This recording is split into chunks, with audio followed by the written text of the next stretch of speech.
Laura was 32 years old when her husband looked at her and said, "We should get a divorce."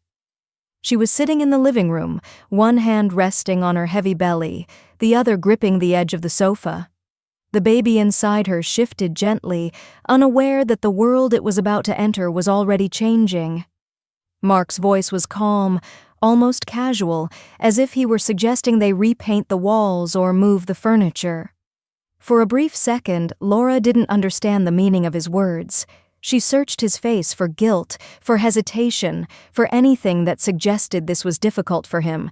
There was nothing. This was the man who once promised to protect her, to stay no matter what life brought them. Yet now he spoke as if ending their marriage was a practical decision, not a moral one. Laura felt her heart break, but she refused to cry.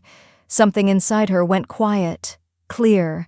In that stillness, a realization formed. What he believed was the end of her life would become the beginning of something he could never imagine. Before everything fell apart, Laura's life had been modest but steady. She worked long hours managing a small neighborhood coffee shop, proud of earning her living through honest effort. She liked knowing the regular customers by name, remembering who preferred oat milk or an extra shot of espresso. It was there she met Mark. He came in every morning, always smiling, always asking how her day was going. He seemed thoughtful, ambitious, full of plans. Their early years together were simple in the best way. They laughed easily, talked late into the night, and dreamed about the future with the confidence of people who believe love is permanent. Laura truly thought she had found a partner for life. She never imagined how quietly love could fade or how quickly trust could dissolve without warning. The change didn't happen overnight. Mark began coming home later, explaining that work had become demanding. Conversations shortened. His attention drifted. Even when they sat on the same couch, silence filled the space between them. As Laura's pregnancy progressed, daily tasks grew harder. Her body was tired, her emotions raw, but Mark barely noticed. At night, they slept facing opposite directions, backs turned like strangers. Some mornings, Laura woke up alone, his side of the bed already cold. The loneliness hurt more than any argument could have. During that time, it was Laura's parents who quietly stepped in, bringing warm meals, checking in without judgment, offering presents instead of advice. Their steady love became a lifeline while Mark continued to drift further away. Then, small details began to trouble her. Mark guarded his phone closely, snapping when she asked harmless questions. While folding laundry, Laura found clothing she didn't recognize. A new scent lingered in the bathroom, unfamiliar and unsettling. One evening, scrolling through her phone to distract herself from nausea, Laura came across a photo posted by Nina, her closest friend for more than 20 years. The picture showed two hands intertwined, wearing matching rings. Something about it made Laura uneasy, but she dismissed the feeling, blaming exhaustion and hormones. Then the mail arrived. A statement showed large purchases from luxury stores, including items clearly meant for someone expecting a baby, items Laura had never chosen or even seen. For a brief moment, she forced herself to believe Mark was planning a surprise, trying to make up for his distance.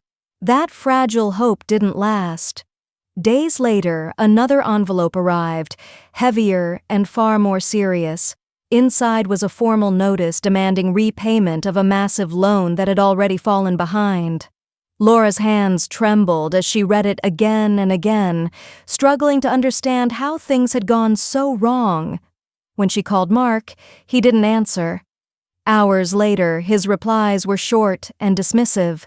The pressure became unbearable, settling in her chest like a weight she couldn't breathe through. That evening, Mark finally came home, but he wasn't alone. Behind him stood Nina, Laura's closest friend, the woman who knew her fears, her dreams, her history.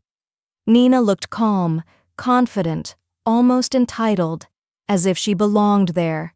Confused and desperate for clarity, Laura invited her to sit, still hoping there was some misunderstanding.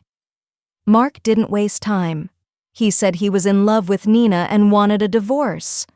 Before Laura could even process his words, Nina placed a hand gently on her own stomach and said she was expecting Mark's child.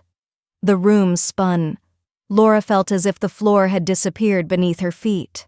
Mark placed divorce papers on the table and spoke in a measured, businesslike tone, offering the condo as compensation. There were no apologies, no shame, just logistics. The betrayal burned deeply, but beneath the pain, something else emerged: clarity. There was nothing left to save. After they left, Laura sat alone for hours. The pieces finally fit together: the late nights, the missing money, Nina's growing distance. The next day, seeking answers, Laura visited Mark's mother. What she learned there was even more devastating. Mark had borrowed a massive sum of money, using his mother's home as collateral, promising quick profits that never came. Now she was on the brink of losing everything. This wasn't just betrayal, it was destruction. On the bus ride home, one hand resting protectively on her belly, Laura made a decision. Staying would only drag her and her child deeper into chaos. Leaving was the only way forward. The following day, Laura visited a free legal aid office. She listened carefully, asked practical questions, and wrote everything down. That night, she prepared clear, firm conditions. The home would be transferred fully into her name. She would receive consistent monthly support. Mark would give up all future claims. When she presented the terms, Mark hesitated briefly, then agreed. He was convinced Nina's money and promises would solve everything. Laura didn't argue. She signed the papers alone. At home, she removed her wedding ring and placed it in a drawer. She allowed herself one short, quiet cry. Then she chose survival over memories. Not long after, Laura welcomed her son into the world. The moment she held him, everything else disappeared. His tiny fingers wrapped around hers, anchoring her to the present. Betrayal, fear, anger, all of it faded. She had endured everything to meet him. The weeks that followed were exhausting. Sleepless nights blurred into endless days. There were moments of doubt, moments when she stood alone in the dark, wondering if she was strong enough. Each time she looked at her child and found the answer. Slowly, Laura rebuilt a routine. Simple, imperfect, hers. Months later, she made a bold decision. She would open her own coffee shop. It wasn't easy. She worked while raising her son, leaning on her parents for support. The shop grew slowly, filled with familiar faces and quiet warmth. It became a place of refuge, not just for customers, but for Laura herself. Through patience and effort, she built a life rooted in dignity. Over time, she met someone who offered kindness without pressure, respect without control. She didn't rush. She had learned the value of trust. Meanwhile, consequences caught up with Mark and Nina. Debt mounted, arguments escalated, legal battles drained them. One afternoon, Mark returned, broken and desperate, asking to start over. Laura listened calmly and said no. Her son was hers. Mark had surrendered that place long ago.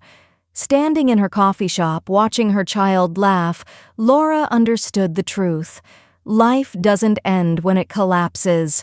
Sometimes, collapse is where the real story begins. The moment she thought she lost everything was the doorway to her true life.